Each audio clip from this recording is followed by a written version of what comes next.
చెప్తుంటే అసలు కడుపు దేవినట్టయింది నిజంగా. ఎంతో కష్టపడి 3-4 ఏళ్ళు కట్టుకున్న ఇండ్లు 3 నిమిషాల్లో నేలమట్టం చేసిరండి. ఏం అధికారం ఉందండి? How dare you enter into Bhoodan land? It is not government property. Now government today has become the encroacher in the state. It is unfortunate. That is why we are writing a letter to Rahul Gandhiji hoping that he will do something. ఆయన చేయకపోతే మేము చేస్తాం, ప్రజా ఉద్యమాల ద్వారా ఒత్తిడి తీసుకొస్తాం. ఖచ్చితంగా మనం అవసరం అంటే పిల్లు కూడా ఇస్తాం, సుమోటో ఎంక్వైరీ చేయమని అడుగుతాం హైకోర్టుని.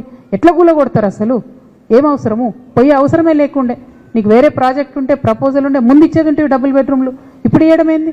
ఇప్పుడు మేము దీక్ష దిగినాక వాళ్ళందరూ రోడ్డు మీద పడ్డాక ఇప్పుడు ఇవ్వడమేంది డబుల్ బెడ్రూమ్లు? అన్యాయం కదా.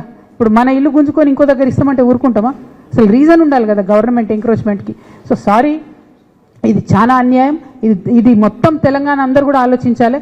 కేవలం అక్కడ ఖమ్మంలో జరుగుతున్నది కాదు, ఇక్కడ హైదరాబాద్ విషయంలో అదే జరుగుతున్నది. ప్రతి చోట పేదవాళ్ళంటే లెక్కలేనితనం అయిపోయింది కాంగ్రెస్ ప్రభుత్వానికి. ఒక్క దగ్గర ఊరుకుంటే ఇది రేపటికి అన్ని దిక్కు చుట్టుకుంటుంది.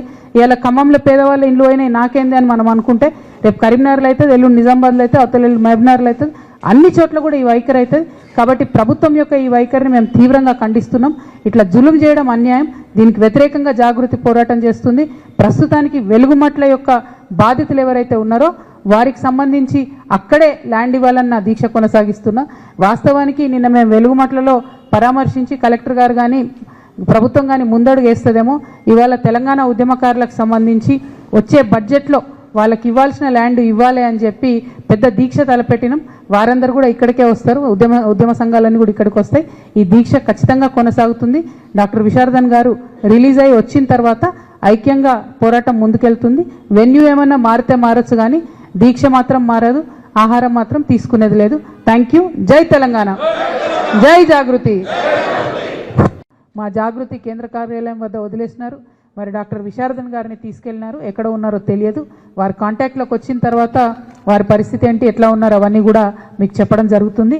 నా వంతుగా నేను ఇక్కడ జాగృతి కేంద్ర కార్యాలయంలో నన్ను పోలీసు వాళ్ళు వదిలిపెట్టారు కాబట్టి ఆ దీక్ష బ్రేక్ కాకుండా నేను ఇక్కడ కూర్చున్నాను. ఖచ్చితంగా ఒకటే ఒక సింగిల్ డిమాండ్, 31 ఎకరాల జాగా భూదాన్ భూమి పేదవారి భూమి. ఇవాళ దాన్ని మొత్తం అక్కడ ఉన్న ఇండ్లను నేలమట్టం చేసిండ్రు, చెదను చేసిండ్రు, ఒక క్రికెట్ గ్రౌండ్ లెక్క చేసి పడేసిండ్రు దాన్ని. ఆ మొత్తం భూమిని కూడా పెద్దవాళ్ళకు అప్పగించాలని ఈ ప్రభుత్వం ప్రయత్నం చేస్తుంది. ఈ రేవంత్ రెడ్డి గారి ప్రభుత్వం, ఈ కాంగ్రెస్ ప్రభుత్వం ప్రజా వ్యతిరేక ప్రభుత్వం, పేదలకు వ్యతిరేక ప్రభుత్వం కాబట్టి అది పెద్దవారికి ఇచ్చే ప్రయత్నం చేస్తుంది. అది ససేమిరా ఒప్పుకునే పరిస్థితి లేదు. ఎందుకంటే అక్కడ ఆల్రెడీ 8, 10, 12 ఏళ్ల నుంచి ఉంటున్న పేదవాళ్ళు ఆ భూమి విలువ పెరిగింది అంటే పేదవాడికి భూమి ఉంటే ఆ విలువ పెరిగితే కూడా ప్రభుత్వానికి ఇబ్బంది అన్నట్టుగా ప్రభుత్వం బిహేవ్ చేయడాన్ని మేము తప్పుపడతా ఉన్నాం. ఖచ్చితంగా ఎక్కడైతే ఆ పేదవాళ్ళ ఇండ్లు కూలగొట్టినరో అక్కడనే వాళ్ళకి ప్లాట్లు ఇవ్వాలి, అక్కడనే వాళ్ళకి మీరు డబుల్ బెడ్రూమ్ ఇండ్లు కూడా కట్టించేయాలని చెప్పి మేము ప్రభుత్వాన్ని డిమాండ్ చేస్తూ నా దీక్షను కొనసాగిస్తూ ఉన్నాను.